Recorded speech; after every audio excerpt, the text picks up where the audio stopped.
It may be just a small sample size, but is Steph Castle, is he proven to be the truth?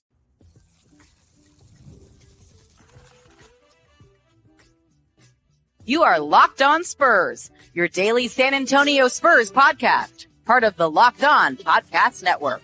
Your team every day. Hey, welcome back to Locked On Spurs right here on the Locked On NBA Network. I'm your host, Jeff Garcia, Spurs writer for Ken's 5 San Antonio. Glad to have you all back and hope you all having a great start to your week. And as always, appreciate you making Locked On Spurs your first listen every single day. Free and available wherever you get podcasts, iTunes, Spotify, YouTube, Ken's 5 Plus app, platform. We are there. What are we talking about today? We're going to be looking at Steph Castle. Yes, I know. Small sample size, right? But we're going to start asking the question, is he the real deal? Is he living up to that top 10, number 4 pick overall the Spurs made with him? Because so far, so good. So many positive signs that he is trending in the right direction. And maybe, just maybe, could be the Spurs point guard of the future. They're going to talk about you guys, Locked On Spurs, fan comments, and so much more. And yes, this is the new look Locked On Spurs. I already missed the nerd wall. I think a lot of people do. I think our guest is going to probably say the same thing too. But the fine folks at Ken's 5, they invaded my apartment, my studio, and then they just went to town. My guest knows exactly what I'm looking at right now, and it looks like a freaking movie production. I'm waiting for Steven Spielberg to come out and direct me sooner or later. But nevertheless, no, it's a great setup. Better lighting, finally get the lighting corrected, better quality video. Seriously, it's like I have a TV camera in front of me and so much more. And yes, the screen. We probably will have the nerd wall make an appearance from time to time, but for now, we're going to try out this. I think it's pretty cool. I think it's really awesome here. You get the whole Locked On Spurs. Oh, I've got to use this. It's on this side over here, but you get what I'm saying.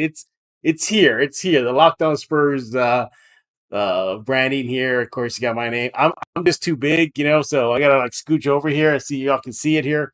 Got the name on there, everything. So yeah, again, this is the new look Locked On Spurs, and we'll see how it feels like. Let me know what you think about it, or if you missed the nerd wall. I do. I already do already. But all kidding aside, I was told I have a lot of freedom as to making the background what I want. This is just a quick sampler start. And we'll see where I go. I already messed with it already. Our guest saw exactly the kind of the tweaking I did to add a little nerd splash to it. But it's a work in progress. I am not a good graphics designer at all. It's a work in progress. But nevertheless, thanks to the guys at Ken's 5 for coming by and fixing my lighting, fixing the quality of video, fixing the audio, fixing the images that we splash across the screen, and as well, just the overall look of Locked On Spurs. Hopefully you guys will like it. I think we have to start a new day. We'll have Nerd Wall. What's that? Nerd Wall Fridays, maybe? We'll bring it back just one time a week. But yeah, enough about that. We got to talk about Steph Castle. Yeah, the rookie point guard. He was out there in crunch time versus Houston Rockets. He's been out there since day one. Really, really proving his worth defensively, getting on the offensive end, stonking all over guys. Yeah, so far it's excitement. But do we need to pump the brakes a bit? Or should we just go ahead and jump on the Steph Castle is the truth bandwagon? Let's discuss that and more with our guest. Where is he? He is Rudy Campos of Sweep the League. Rudy, welcome to the new look Locked On Spurs. You are the first guest to be on the Locked On Spurs new look. Yeah, I'm thinking, well, man, you were at Big Texas Comic Con, and I guess they decided that they had to put Ken's 5 on notice and say a star celebrity like Jeff Garcia needs the celebrity treatment, and he needs like the whole Locked On studio and everything. So yeah, I'm not gonna lie, I kind of think it's cool, but I mean, I'm gonna hold the nerd wall down for you until you get it back. Yeah. So, oh no, Nerd's gonna make an appearance. There's no doubt about this. The screen behind me, it can come up and down, so I am perfectly fine with that. But no, again, I get, they're just trying to clean it up, make it look fresher, and we'll see how it happens. But again, I'm allowed to go ahead and mix up the background screen. I was told I can have some fun with it, and oh boy, I'm gonna have fun with it as soon as I get used to it. But Rudy, again, we thank you for making time out of your busy schedule. You should follow Rudy on X at Sweep the League, and he is with Sweep the League YouTube show, and he'll talk about his show in a few seconds. To discuss Stephon Castle and the big question: is he the truth? Is he legit? The real deal? look, Rudy and I, it's just a very small sample size. Speaking of sample size, we're recording this before the Spurs Monday night game versus Houston. Just keep that in mind. But nevertheless, we have Summer League, we have preseason, we have 2 regular season games that kind of starts getting to what Steph Castle can bring. Before we dive into some numbers, overall thoughts, Rudy, what are you seeing of the young guy? Yeah, so Steph Castle coming in from UConn. He was number 1 on my draft board at the beginning of the NBA draft. Number 1 prospect that I had. I had him as a low man, very low possibility of SGA, and you can kind of see it a little bit. Get to the basket. Just needs to work on his shooting. His shooting's going to come within time. He's only shooting about 25% from the field. Hasn't yet shot a 3-point attempt, if I'm not mistaken. So it's going to come time. It's going to come within time, but you can see he's very smart on the defensive side of the ball, especially on pick and rolls. The thing with him on the offensive side is he plays really, really smart, like a really, really smart player.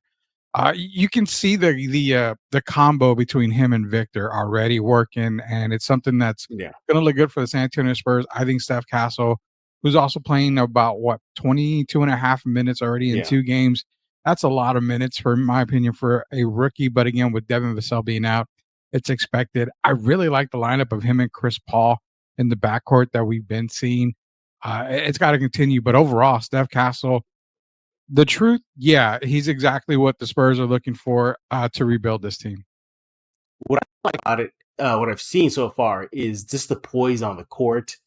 Very even keel. He gets demonstrative, yes, when he does something really good, such as dunking on the entire Rockets roster.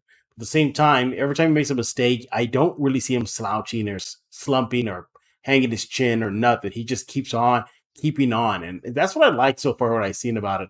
We'll get into the numbers in a few minutes. But, also talking with him after the games, again, just very even. He's not getting too high. He's not getting too low. Even when he was asked in the last media session about his new Jordan Brand deal, he just said, "Oh yeah, I'm just glad I got done." That's it. That's all he said. That was it. And he's always thinking about team first. And what do I mean by that? Well, I asked him a question after that narrow win they had over Houston in the first meeting, and I asked him, I go, "Okay, well, what did you learn, rookie Stephon Castle?" And he told me the thing about it, really, is that instead of telling me exactly him impacted him individually about how the Rockets when they come back and how they weather the storm, he immediately went to the team. He said, "Oh, we learned this, and we understood that Houston did this." I had to remind them. I go, okay, that's great, but Steph Castle, what did you learn? So that just told me exactly that he was having a team first mentality, and I think we saw that mentality in UConn, didn't we? Yeah, I mean, you're talking about national championship teams in UConn, and you saw that he was a team first guy. That's the good thing about coming out of Dan Hurley's program there at UConn. It's a team environment, and that was perfect. He's coming to a team, again, a young team in the San Antonio Spurs. He's going to help with the rebuild, but you like the fact that he talks about team basketball first and not just himself. That's the kind of player you look at as a leader, something that the Spurs haven't had, including Victor. I mean, Victor's still young, and we know he's a second-year guy, but you haven't seen a young guy come in and be a true leader, and that's something that you're going to see out of Steph Castle, even in his rookie year. Why? Because he was a leader at UConn for that team, but also he's learning from one of the best leaders in the game right now in Chris Paul. So, yeah, I mean, the team mentality for Steph Castle, it started in college. It's going to continue in the NBA. I have no doubts that the kid's going to be a great part of the Spurs' future. All right, diving into some numbers here. Steph Castle so far through 2 games. Again, this is recorded before the Monday night game versus Houston. 8 points per game, 2 rebounds per game, 4 assists per game, 1 steal. Problem is, though, 2.5 turnovers. That I'm not too concerned about that, Rudy, especially early in his rookie career in the NBA. That's going to come. I think that's just more of him getting used to the league. What do you think? Hey, I want to talk to you about Game Time. Go to gametime.co right now. Game Time has a new feature called Game Time Picks. Makes getting tickets easier for your favorite live events that much better. Game Time filters out the fluff, so you only get incredible deals on great seats. You don't have to waste time searching through thousands and thousands of tickets. Hey, Game Time has it all. They have the super deal. They got seats view before you buy. They got curated deals to make it easier to find the best price on great seats, the lowest price guarantee, event cancellation protection, job loss protection. You will be pleasantly surprised with this app. Go get it right now. Game Time Picks, again, that's a curation that makes it easier to save more on sports, concerts, comedy, theater. Hey, they have the lowest price guarantee, or Game Time will credit you 110% of the difference. Game Time ticket coverage, your purchase is covered with the most flexible customer service policy in the ticketing industry. Take the guesswork out of buying tickets with Game Time. Download the Game Time app, create an account, use code LOCKEDONNBA for $20 off your first purchase. Terms apply. Create an account, redeem code LOCKEDONNBA for $20 off. Download Game Time today. What time is it? It is game time. Hey, I want to talk to you about Mudslingers Drive-Thru Coffee. Go there right now, San Antonio, 2404 Thousand Oaks Drive. Open every single day from 6 a.m. to 6 p.m. They have it all. Great menu, cold drinks, hot drinks, coffee, the signature drink, Mudslinger, iced lattes. Pick something you're craving, they'll have it. Check out the menu. We're a proud local sponsor of Locked On Spurs and a proud community member serving San Antonio the best coffee in the city. Go there right now. Open every single day from 6 a.m. to 6 p.m. They have the Lightning Bolt series, which includes the Alien, which is a drink made in honor of Victor Wembanyama. Got to try it. Speaking of which, hey, they have these drinks, Lightning Bolt series. They're going to be containing Lotus Energy. That's 7 power plant extracts. That gives them flexibility to create new drinks. But if you want Red Bull, you just tell them and they'll put it in there. But the default will be Lotus Energy. Go there right now, 2404 Thousand Oaks Drive. They even got mini donuts. Best spot in the city to get yourself some coffee. Go there right now, San Antonio. Follow them on social media at Mudslinger SATX. Go there right now because life is too short for bland coffee. This is Emilio Rivera, El Padrino for the Mayans MC. You are listening to Locked On Spurs with Jeff Garcia. Yeah, if you're not turning the ball over like that as a rookie, I'm kind of concerned because you're not being aggressive. And we've seen that he's been aggressive, tracking the basket. A couple of his turnovers has come was he's attacked the basket. Players are, the NBA's quick, so they're going to steal the ball, maybe go off his knee, kind of maybe just, mishandles the ball or something. It's okay. It's part of the rookie learning curve that you're going to have as an NBA rookie. So I'm not too concerned about that all. The one thing that I do see about Steph Castle that I really like, he's starting to fill the stats. Every little stat column he's starting to fill. Again, with the exception of shooting, which is going to come in time, you're getting points, you're getting assists, you're getting rebounds, you're getting steals, you're getting good off the ball defense. You're making it tough. I mean, ask Fred VanVleet, made it a little bit tough for him against Houston. So you're getting all the little things by Steph Castle in a good amount of time for the Spurs. What I like about the situation that Steph Castle's in right now, it's very similar to what Tim Duncan went through. When Tim Duncan came in, he had David Robinson to lean on, taking a lot of the pressure off his shoulders. Steph Castle has CP3, freaking Chris Paul to help alleviate the any pressure that he'll have, Castle have on the court. You got to hear what Castle had to say. How about that? He goes, "We have Chris Paul on the court as well. So with great minds like that, it takes a lot of pressure off me." So right there, he's seen the value of what it is to have Chris Paul at his side. And I think, again, how it benefited Tim Duncan in his rookie season, having CP3 could benefit Castle in his rookie campaign. Your thoughts? It benefits a lot. It benefits a whole lot. It's different if you went out and drafted an Alex Sarr or somebody like that, a big man, because then you're going to have to learn off of Wemby. But in this situation, getting Steph Castle, learning behind a CP3, similar to the way that Tim Duncan learned right next to David Robinson, there's no better fit. I mean, Tim learned from one of the greatest centers of all time. Steph is learning from one of the greatest point guards of all time. It's just going to be beneficial. But what I see more so ever is the leadership. He already came into the league as a leader. Now he's going to get that NBA leader mentality through Chris Paul. So if CP3's here for half a season, just one season, it's going to be fine because with Steph Castle stepping in probably next year as the point guard, it's going to be beneficial for him. And I have no problems with it because, I mean, it's Chris Paul, man. If he doesn't bring anything, he brings in the leadership mentality. Yeah. Now, I'm glad you brought out point guard, the idea of that. What have you seen so far? Is he a point guard? Is he a shooting guard? Or he's just switchable? He's a combo guard. Easy as Okay. that. You can see him run the point. I love him off guard, basically not running the point, coming off curls, coming off screens, just being able to come off a screen, get the ball, run a pick and roll with Vic. I really like him as an off guard type of player, but at the same time, when Devin gets back, if he's going to play, he's probably going to run the point guard. So I don't really consider him in a point or a two guard position. I kind of figure he's a combo guard, not a great shooter to be a two guard, but not necessarily has the true fundamentals of a point guard just yet. So combo guard is what I got him at. I like him more off the ball. I think we've seen that a lot in these couple of games. I love him off the ball more than actually playing point. No, I'm right there with you, Rudy. I think he plays better off the ball at a two guard spot. Not to say that he cannot not play the point guard spot, because he can. We saw that at UConn. We've already seen a little bit of that in the summer league, preseason, now the regular season out of Castle. But he definitely plays a lot better moving without the ball, slashing, cutting. Just really penetrating to the rim. I like what I see out of him.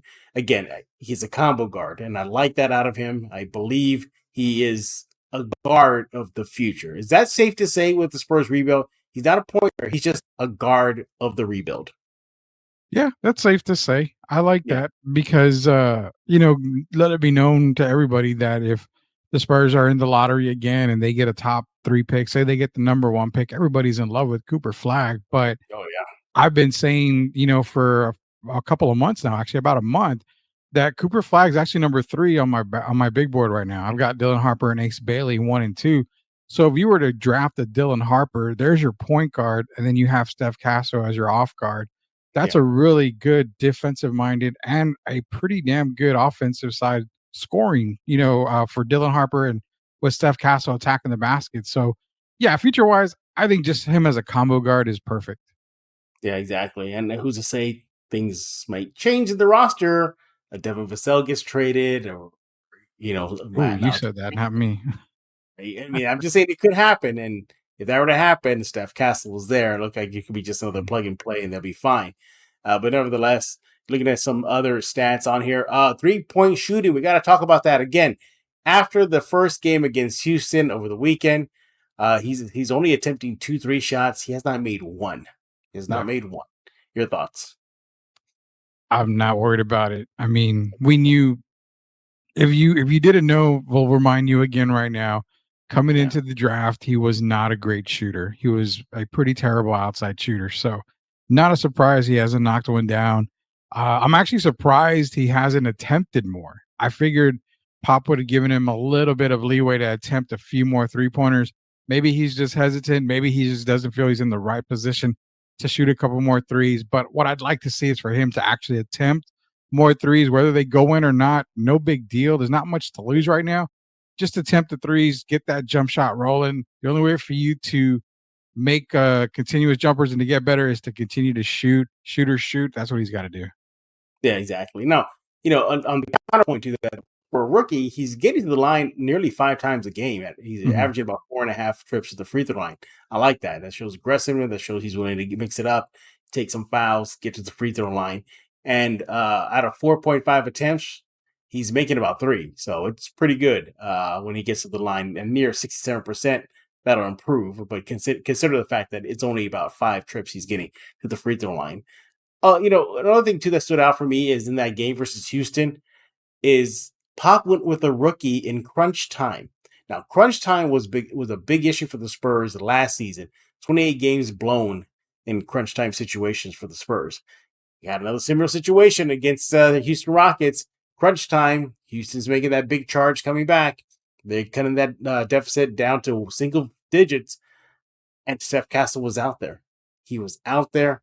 He was bringing the defensive-minded set. As a matter of fact, he said exactly that's why he felt that he was on that court late in the game, was for his defensive skills.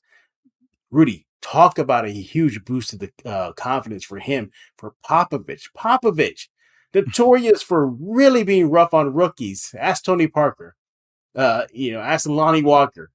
But to allow Steph Castle to be out there to go up against a Dylan Brooks, a Fred VanVleet, a Houston Rockets team that has some potent firepower, and help slow them down, stem the tide, Rudy, that's huge. Hello, Spurs fans. Joker here, and I listen to Lockdown Spurs with Jeff Garcia. And you better too. It is, and that should actually go towards the greatness of a coach that is Pop, and that shows that how much he believes in Steph Castle. Because in crunch time, Pop wants his best players on the floor. He knows that Steph Castle is probably one, if not, dare I say, the better defender on the team right now, probably the best defender on the team right now. He makes it really tough. You saw him make it tough for Fred VanVleet. They were trying to run a pick and roll with Dylan Brooks, and it was really difficult with Steph Castle and Victor Wembanyama. But no doubt, man, with him being there at the end of the game on the court, basically just called upon to play defense, major confidence boost. But again, it goes more towards Pop. He doesn't trust rookies a whole lot, as we've seen in the past. But Sure. in this case, I think Pop is aware that more than a offensive, scoring, getting to the basket type of player that he is, he's probably more beneficial on the defensive side for this team. So, yeah, kudos to Steph Castle. I mean, he's proving why he was a top pick for the Spurs. Yeah. What do you want to see him get better on as the season goes on? Rudy and I, again, we get it. It's only about 2 games as of this recording. But for me, it's shooting. I mean, that's top of my list. If he just knock down 1 or 2 threes out, a game, I'll take it. Rudy, your thoughts? Yeah, shooting's probably the more obvious one. But for me, actually, I just want to see him crash the boards a little bit more. I think when you're able to crash the board, you're able to get a few more rebounds. It's kind of weird. When I played basketball, especially in middle school, I had a coach tell me, hey, crash the boards, crash the boards. The reason why is because when you get that ball in your hand, you get to feel the ball. The game just gets a little bit easier for you. But when you're not touching the ball and all that stuff, it's just kind of, I guess, a mental thing. But crashing the boards for me is a little bit more what I want to see for Steph Castle, getting more rebounds. I know Victor's out there. It's going to be tough to get over a 7'3" guy, 7'4" guy, but just get to the rebounds a little bit more, a couple more boards on there. He's doing great on assists. He's getting to the basket, 4.5 free throws a game. Shooting is the obvious thing. But on the other side of that, I would really, really, really like to see him just be a tad more aggressive on the defensive side of the ball. I think he has the potential to average right around 2 steals a game, potentially. He's that kind of defender. So just be a little more aggressive. And I think he's averaging almost like 3 fouls a game or something like that, which is, it's perfect. I don't mind that. Just be a little more aggressive. I want him to see a little more aggressive on the defensive side of the ball. Look, early signs that it's trending the right way. You look at the game for Dallas, he 18.5 points. I'm sorry, 18.5 minutes on the court. Go to the game against Houston with the Spurs picked up the W, 26.5 minutes. So that's some trust right there. He's not getting nailed to the bench. He's not being pulled out in critical situations that we saw versus Houston on Saturday night of the home opener. He's out there. I hope that trend will continue. Is the rookie wall going to hit him? Probably. He's going to play a lot more games in the UConn or in his entire basketball career in a few short months. So that'll hit him, and you'll see his production dive down. But you like what you're seeing. The eye test is telling you the kid has what it takes. The numbers are showing. We just went through them right now. The kid has what it takes. He's still a rookie. He's still a teenager. Keep that in mind. But so far, so good. So far, so good. Yeah, I think he is a guard of the rebuild. Not the point guard, not the 2 guard, not the 3 spot. Just a guard, a combo guy for the Spurs rebuild. Rudy, before we switch it up now to fan comments here, any final thoughts that you're liking out of Steph Castle? Yeah, the one thing about Steph Castle is I see a lot of people wondering if he's going to have potential about Rookie of the Year. And I know it's only 2 games into the year, but continuing this same kind of path, I would say he's probably definitely going to be one of the top rookies in this year's NBA draft. You're seeing the good in just 2 games. And I know a lot of people point to his shooting, Jeff, but shooting comes within time. Kawhi Leonard, who you don't speak of, I mean, not a great shooter, had to work on it. Tony Parker came into the league, not a great shooter. He had to work on it. So you got to give him some slack. I mean, you're going to get the good, you're going to get the bad. It's a rookie. But the good thing is that he was on the court in crunch time, which shows that the coaching staff trusts him. And Spurs fans all around, you should be able to trust him as well. And also, before you go to the next segment, I just want to make sure everybody knows that I'm glad I'm not a Debbie Downer on this segment right here for Steph Castle. Yeah, see, I tried not to be. He saw that comment. We'll get to those in a bit. Being a Debbie Downer. See, everybody, he's freaking up about Steph Castle, but then I really coming a mile away from this kid. I mean, you saw in the draft that the Spurs got him. Like, yep, that was the right pick to get. You know, I don't know, Rudy, if you're into per 48, per 36 minutes, but we look at his per 48 so far. 17.1 points per game, 8.5 assists per game, 2.1 steals. There's your steals, and then 1.1 blocks. However, if his per 48 continues the way the trending is going, then not a good shooter at 33%. Again, per 48 in a tiny, tiny sample size of 2 games. But nevertheless, even those numbers there show you that this kid likely has what it takes to make it in the NBA with the Spurs and be a big integral part of the rebuild as it continues. All right, Rudy, let's go to shift gears now to some Spurs fan comments. But before we do that, again, he is Rudy Campos of Sweep the League. Follow X at Sweep the League. He is not a Debbie Downer, everybody. I can tell you that. He's not. I just keep Rudy, it real. Yeah, I just keep it real. That guy went at you. That way? That guy went at you. Oh, yeah. No. You know, I don't care, man. It's part of the business. We're going to get people come at us every single time. But where I'm a Debbie Downer, there's a difference between being a Debbie Downer all the time and being a Debbie Downer when you're talking the truth and speaking the truth on it. So I figure I tell the truth most of the time. I'm looking for the comment right now so I can read it to you. See if I can find it here. But all right, let's go ahead and dive into some Spurs, Locked On Spurs fan comments. This is where we talk to you guys, the Locked On Spurs fans. And what are you talking about? The Locked On Spurs YouTube page. And yes, there was a comment towards Rudy Campos here, and I'm still looking for it. See, that's a good sign. Everybody is just leaving their comments about the start of the season. All right, let's dive in. All right, let's see here. First one is from Frank Santini, 4990. He says, the Spurs, missing Vassell and is scoring from perimeter and slashing, taking the ball to the basket as well. They're working on chemistry.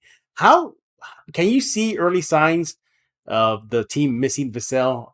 Because so far I don't see it too much, but then again I do, because the game versus Houston, you throw in Vassell's 18, 20 points, they get that win easy. In Dallas, maybe they don't get curb stomped as bad. But you can see a little bit of signs of Vassell's absence there, aren't you? Yeah, I'll take the Dallas one out. Dallas is one of the top 2 teams in the West, probably one of the top 4 or 5 teams in the whole league. So I don't know if you can really tell if Devin's would have had an impact in that game for the Mavericks. Now, the Houston game definitely could have had an impact in that game right there. But where Devin scores, people got to realize that Jeremy probably doesn't score 17 points in that Houston game. Champagny probably doesn't have 12. So somebody's not going to score somewhere in there. So yeah, you're right. It might be a little bit easier of a win for the San Antonio Spurs in that game with Devin. But where you see a lot of it, I think it's shooting. Jeff, 40% from 3-point range, 49%, just under 50%. I think the percentages are a little bit higher if Devin is playing, especially from 3-point range. He's able to knock down maybe 2 or 3 game roughly. So I think it goes up percentage-wise shooting, and you do kind of miss that. But what you got to look at the positive side with no Devin Vassell, who is, a lot of people consider the second best player on the team. These guys are going to have to grow a little bit more without him. And if they do mature in this little bit of time that Devin's gone, then you have an even better Spurs team when he comes back, because these guys know their role and they feel more comfortable in the system. Yeah, and also too, I kind of like the fact that you don't have Vassell right now. Not because I don't want him not being on the court, is because it's forcing guys to step their game up. Julian Champagny has been playing really well from preseason to So yeah, just really good. Harrison Barnes, he had a kind of a lackluster preseason, but really he's been showing his worth so far in 2 games for the Spurs. And other contributors, Jeremy Sohan, really upping his game, not necessarily offensively, but just a little bit of everything. So you're seeing other guys learning how to up their game without arguably the second best Spur on the roster. So yeah, again, Devin Vassell should be back November 1. It's not that long, so it's not terrible. So, but again, I like it. I like it because it's 4 guys to really step up the game. Now we need to talk about even they're missing Trey Jones as well. Now he's out for 2 weeks, so Yeah. that's going to be Wesley, Steph Castle, CP3. Those guys to really shine with Trey Jones out. Comment from Nick Matt 35. He's asking, this is a good one. I think you'll like this one. Will Chris Paul have more assists than points at the end of the year? What do you think? Ooh, that's a good one. This is one we Yeah. bet money on because I would probably bet yes. Chris Paul will have more assists than points. Chris Paul really hasn't been a scorer since his New Orleans days, and that's a long time ago. He was more of a distributor in the in Clipper land with Blake Griffin and DeAndre Jordan, more of a facilitator when he was with Phoenix on their NBA title run. So yeah, it's easy to say he's going to have a lot more assists than he's going to have points this year. I would probably bet about 5 to 10 racks on that he's going to have more assists than points. Oh yeah, I'm with you. I'm with you. And I don't think he's again not here to be a scorer as we saw in his New Orleans days or his Clipper days. He's just here Yeah. to facilitate, here to steady the storm, here to be a calming force. His words on this young roster, and so far we're seeing that. I had a chat with Champagne about this that even the NBA picked up and they were spreading it across their social media. And because Champagne was just talking about how Chris Paul is on the court. And I said, okay, and I was there in the room with him. I said, okay, Champagne, but how is he with the team on the bench when he's not playing? And that's where just Julian just lit up about his teammate. He said he's more than a teammate, he's a friend. They go, yeah, he is another coach. He practically is. But he says Mhm. he's the type of player that I can go to and ask him anything about basketball, and he will likely have the answer. So you're already seeing the confidence boost that Chris Paul gives. And the good thing about it too is Chris Paul, he's not that curmudgeon in the locker room. He's not the grumpy old man. No, he's really vibing with these guys. I was in the locker room where Sohan just went wild because he saw Chris Paul's outfit. And he had to ask Chris Paul, whoa, what is going on? What is this outfit? What are you wearing? And Sohan was loving it. In the back, you hear Keldon Johnson laughing and laughing. You see Steph Castle just snickering. All the young guys are laughing. And Sohan's telling Chris Paul, hey, show us what you got. Show us this outfit. Show it off. Instead of Chris Paul telling the kids, hey, just go to your corner, kids. He was loving it. He was like, yeah, this is my jacket. He's wearing a varsity jacket. It's red and white. And he goes, yeah. He goes, look at this. It's golf. He goes, y'all play golf. So he's really interacting with the guys. And he also pointed out that it was also a State Farm red and white jacket too. So there's that. But again, to see that, yeah, he is that general on the bench and on the court. And that Champagne said he's a friend, as I saw in the locker room, just really vibing with these young guys. So to go back full circle to the comment, will he average more assists than points? Yeah, I'm going to agree with that. I think he's here to help these guys. And what better way to help them than putting them in position to get better on the court? Move here, move there, curl here, run off here. I'll get you. I'll find you. So I think that's a safe assumption. And even just statistically, he hasn't really been throwing up offensive numbers over his last few years. But again, he's getting the playing time he wanted. He didn't get in Golden State. He's getting it now in San Antonio. And Victor and him, they seem to getting that jive going as far as connecting alley oops. He's fine. More assists than points. I'll take it because look, the last thing this Spurs team needs is another mouth to feed on the offensive end because you got Wemby. They're gonna get Vassell. So there's only one ball on the court, is there? Yeah, there's only one ball on the court, and we know Victor and Devin are probably 1, 2 on the scoring charts. So you got to also remember Keldon coming off the bench. He's going to probably be that option to score off the bench. So there's a lot more mouths to feed. And again, don't get me wrong, you're going to see Chris Paul score 20 in a game, maybe twice, maybe 3 times this year. So he's going to get some games where he's going to be relied on to score, and that's okay. That's fine. I mean, it's going to happen, but just him being there as a mentor, you hear him on the bench, talking to the guys, coaching them up. There was even a point against Houston where him and Pop were going at the ref on a missed call. So that's the kind of, like I say, that's the kind of person and player you need on your team for the young guys to learn from. But yeah, man, just being a facilitator, making life easier for Victor, because even though he may not be here next year, at least it gets Victor a little more comfortable going into year 3 for the Spurs. So he's able to put him in right spots, right positions, teach Victor a lot of different stuff too. But nonetheless, great team player. Absolutely. All right. So I found the comment that was left for Oh, man. Mr. Rudy Campos here. It's from Waldo Castillo, 4536. He says, Matt is one of our other guests that we have on Locked On Spurs, Matt Guzman. Is a nice change with the optimism with Rudy, Debbie Downer, Campos. Rudy, do you have any words to tell Mr. Waldo Castillo, 4536, about the comment he left for you? Yeah, I mean, just Waldo, I want to say I apologize for absolutely nothing. I mean, everything that I say is what I mean. I'm not the type of guy that covers sports and just sugarcoat stuff and say stuff to make the fans go, humming and hawing, and you're living in a meadow and balloons and everything are going for. I don't do that. I basically tell everybody like it is. If they're not good, they're not good. If they're doing great, they're doing great. I try to stay as positive as possible. I hate to be the Debbie Downer. But you know what? Bad news is never easy to deliver. So if you consider me a Debbie Downer, then so be it. Sorry. Yeah, Rudy, shots fired. I mean, if you want the positive side, go to Sweep the League and watch that show. We're pretty positive there. Good segue. Talk about Sweep the League. Rudy, tell everybody how to find you.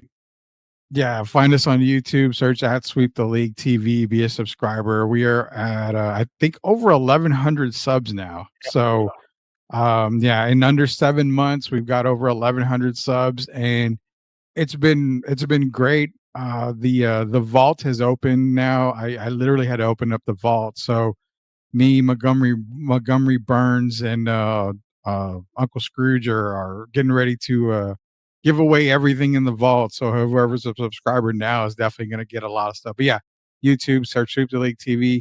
We've got Dante Mathis. I don't know if you remember him from San Antonio, East Central, class of 1990, or not class of 95. Yeah, him and Bonowitz, they won the state title. They were 35-0 in 1995. He's going to be joining us tomorrow. And just an FYI, let me get it for you.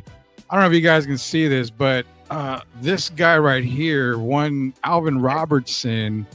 Let me see if I can get it closer for everybody here. I won Alvin Robertson, former Spur. Yeah, former Spur. We're in talks to get Alvin to come out of the shadows and talk to us at Sweep the League. So we've got former Spurs coming up. We've had Mario Ellie. We've had Speedy Claxton. We've got a lot of former Spurs. Maybe even a couple of Hall of Famers, Jeff. I'm just going to announce it on Locked On. So, yeah, Sweep the League is going to be the show to be at. Look at that.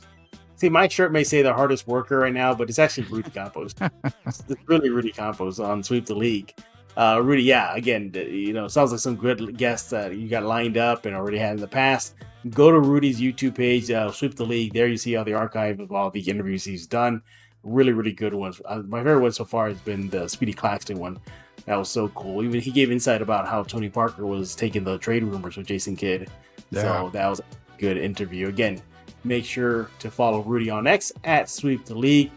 He's not a Debbie Downer, everybody. I promise you. I've hung out with Rudy tons of time. He's not a Debbie Downer. So Waldo, can you give Rudy a break? He's just keeping it real. He's just keeping it. That's all he's doing. Rudy, thank you for being the first guest on the new look Locked On Spurs.